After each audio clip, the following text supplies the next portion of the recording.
dell Optiplex 760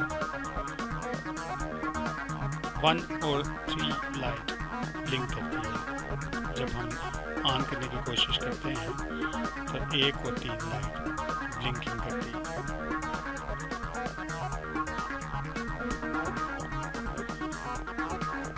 power supply faulty है, power supply change करके check कर लेते हैं।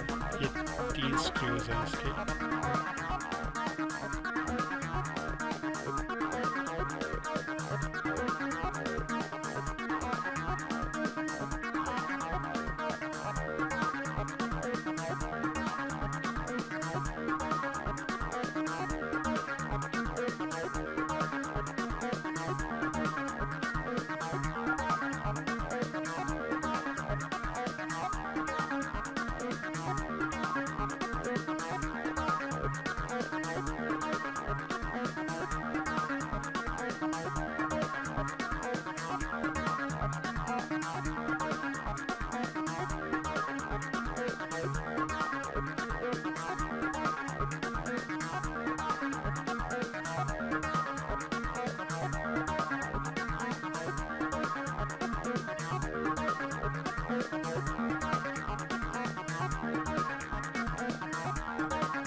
पावर लगा के देख लेते हैं।